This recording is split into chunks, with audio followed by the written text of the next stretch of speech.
কোরআন নাজিল হওয়ার অনেকগুলো পদ্ধতি ছিল, সবসময় একইভাবে কোরআন আসতো না। কখনো কখনো কোরআন আসতো মিসলা সলসালাতিল জারাস, আমরা ঘন্টা যখন বাজাই যে বিকট শব্দ হয়, এরকম বিকট আওয়াজে মাঝে মাঝে কোরআন নাজিল হতো। আপনাদের মনে থাকবার কথা, বাংলাদেশে আমরা যখন প্রাইমারি স্কুলে পড়তাম বা হাই স্কুলে পড়তাম, ঘন্টা শেষ হলে, একটা ক্লাস শেষ হলে দফতরি কি করতো বলেন তো? হ্যাঁ, দিত না? মনে পড়ে? পিকচারাইজেশন হচ্ছে? আচ্ছা, প্রচণ্ড আওয়াজে ওই বেলের মধ্যে বাড়ি দিত, তখন আমরা বুঝতাম কি একটা ঘন্টা হয়েছে। এক ক্লাস শেষে একটা দিত, দুই ক্লাস শেষে দুইটা, ক্লাস যখন সব শেষ তখন অনেকগুলো দিত, বুঝতাম যে ছুটি আমাদের। এরকম রিঙ্গিং বেল, বেল যদি বাজানো হয়, ঘন্টা বাজানো হয়, এটার যেরকম বিকট শব্দ, এরকম বিকট আওয়াজে মাঝে মাঝে কোরআন নাজিল হতো। ওয়া ইন্না জাবিনাহু লা ইয়াতাফাসসাদু আরাফান, আমরা শীতে কাঁপতাম, কম্বল জড়িয়ে রাখতাম, আর বিষ্ণুনবীর কপাল বেয়ে ঘাম ঝরত। সুবহানাল্লাহি বিহামদিহি। এভাবে তিনি কষ্ট করে কোরআন রিসিভ করেছেন, এটা একটা পদ্ধতি। আরেকটা পদ্ধতি হচ্ছে মিসলা দাবিয়া সাউতিন নাহাল, মৌমাছির ভন ভন শব্দের মতো কোরআন নাজিল হতো। যখন নাজিল হতো রাসূল সাল্লাল্লাহু আলাইহি ওয়াসাল্লামের মুখের সামনে, চেহারার সামনে মৌমাছি ভন ভন ভন ভন করলে যেরকম সাউন্ড, এরকম একটা সাউন্ড হতো। এটা সাহাবারা কাছাকাছি যারা থাকতেন ওনারা উইটনেস করেছেন অনেকবার। আজকের এই আলোচনাটা এটার সাথে প্রাসঙ্গিক, আমি বলবো আপনাদেরকে। দুইটা পদ্ধতি গেল। আরেকটা পদ্ধতি হচ্ছে মিন ওয়ারাই হিজাব, পর্দার অন্তরাল থেকে সরাসরি আল্লাহ কথা বলতেন, রাসূল সাল্লাল্লাহু আলাইহি ওয়াসাল্লাম শুনতো। এটা কেবল একবারই হয়েছে, মেরাজের রাতে। তারপর মাঝে মাঝে ইউলকা ফি কুলুবি রাসূলিল্লাহ, আল্লাহ রাসূল সাল্লাল্লাহু আলাইহি ওয়াসাল্লামের অন্তঃকরণে আল্লাহ তাআলা ঢেলে দিতেন ওয়াহী। আচ্ছা, আবার কখনো কখনো জিবরাইল আলাইহিস সালাম ওনার মূল আকৃতিতে ওহী নিয়ে আসতেন, ওনার যে বিসূরাতিহিল আসলিয়া, জিবরাইল আলাইহিস সালামের যে মূল সূরাত, এই সূরাতে আসতেন। এই সূরাতে রাসূল সাল্লাল্লাহু আলাইহি ওয়াসাল্লাম জিবরাইল আলাইহিস সালামকে জীবনে দুইবার দেখেছিলেন। একবার ওই যে হেরা গুহার ওখানে দেখেছিলেন, আর একবার সেই সিদরাতুল মুনতাহা মেরাজের রাতে দেখেছিলেন। 600 পাখা মেলে বিশাল আকৃতি নিয়ে পুরো দিগন্ত বিস্তৃত করে জিবরাইল আলাইহিস সালাম নেমে আসতেন। দুইবার এভাবে রাসূল সাল্লাল্লাহু আলাইহি ওয়াসাল্লাম দেখেছিলেন। এভাবে কোরআন নাজিল হতো। আবার কখনো কখনো রাসূল সাল্লাল্লাহু আলাইহি ওয়াসাল্লাম এই যে হিউম্যান শেপে, মানুষের আকৃতিতে আসতেন, দেখতে মানুষের মতো লাগতো। মানুষের আকৃতিতে জিবরাইল আলাইহিস সালাম এসে কোরআন পৌঁছে দিয়ে যেতেন।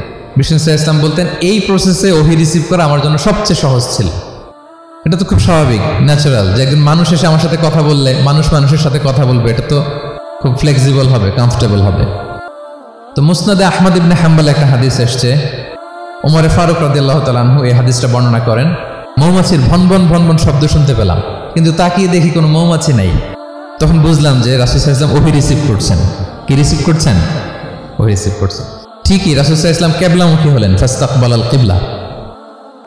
অনেকক্ষণ তিনি চুপ করে গম্ভীর হয়ে বসে থাকলেন, ওহী রিসিভ করলেন। এরপর সাহাবাদের দিকে তাকিয়ে উনি হেসে দিলেন, হেসে বললেন, এইমাত্র সূরাতুল মুমিনুনের প্রথম 10টা আয়াত আমার উপর নাজিল হয়েছে, এবং এই 10টা আয়াতে মুমিনদের 7টা বিশেষ বৈশিষ্ট্যের কথা বলা হয়েছে। মান আকামা হুন্না দাখালাল জান্নাহ, যেই 7টা বৈশিষ্ট্য নিজের মধ্যে ধারণ করবে সে আল্লাহর জান্নাতের ওয়ারিস হয়ে যাবে। এবং এই আয়াতগুলো বলে আল্লাহ তাআলা সবশেষে এমনটাই বলেছেন যে উলাইকা হুমুল ওয়ারিসুন আল্লাযীনা ইয়ারিসুনাল ফিরদাউসা হুম ফিহা খালিদুন, যারা এই 7টা বৈশিষ্ট্য নিজের মধ্যে ধারণ করবে তারা জান্নাতুল ফিরদাউসের ওয়ারিস হয়ে যাবে, উত্তরাধিকার হয়ে যাবে। ওয়ারিস বুঝেন তো না? ওয়ারিস, ওয়ারিস মানে হচ্ছে আপনি বাবার কাছ থেকে ইনহেরিটেন্স হিসেবে যেটা পেলেন, বায়নার সূত্রে এই জমির মালিক অমুক, তারপর ওয়ারিস সূত্রে এই জমির মালিক আব্দুর রহমান, লেখা থাকে না এরকম? ওয়ারিস সূত্রে মানেও এটা উনি কিনে নাই, এটা ওনার কার কাছ থেকে? বাবার কাছ থেকে পেয়েছেন, উত্তরাধিকার সূত্রে পেয়েছেন। তো দেখেন আল্লাহ তাআলা এই শব্দটাই, লিটারালি এই শব্দটাই ব্যবহার করেছেন যে আল্লাযীনা ইয়ারিসুনাল ফিরদাউসা হুম ফিহা খালিদুন। বিশ্বাসীরা যদি এই 7টা গুণ নিজের মধ্যে ধারণ করে তাহলে বাবার সম্পদে সন্তানের যেমনি ভাগ থাকে সে ওয়ারিস হয়। তো বলেন আমরা জান্নাতুল ফিরদাউসের ওয়ারিস হতে চাই কি চাই না? চাই, সবাই চাই। হ্যাঁ বলেন বলেন, চাই তো? ইনশাআল্লাহ ইনশাআল্লাহ, আল্লাহুম্মা জাআলনা মিনহুম। তো আমরা তাহলে শুনি আল্লাহ তাআলা কি বৈশিষ্ট্যের কথা বললেন যেগুলো ধারণ করলে আমরা জান্নাতুল ফিরদাউসের ওয়ারিস হব। আম্মাজান আয়েশা রাদিয়াল্লাহু তাআলা আনহাকে সাহাবারা জিজ্ঞেস করতেন যে আম্মাজান কাইফা কানা খুলুকু রাসূলিল্লাহ, আল্লাহ রাসূল সাল্লাল্লাহু আলাইহি ওয়াসাল্লামের আচরণ কেমন ছিল? তিনি বলতেন কানা খুলুকুহু আল কোরআন, রাসূল সাল্লাল্লাহু আলাইহি ওয়াসাল্লামের আচরণ ছিল কোরআনের মতো আচরণ। তো সাহাবারা যখন আরো ইন ডিটেইল জানতে চাইলেন তখন আম্মাজান আয়েশা বললেন তোমরা সূরা মুমিনুনের প্রথম 10 আয়াত পড়ো, এই 10 আয়াতে যা যা আল্লাহ বলেছেন এটাই ছিল খুলুকু রাসূলিল্লাহ, এটাই ছিল বিশ্বনবীর আচরণ।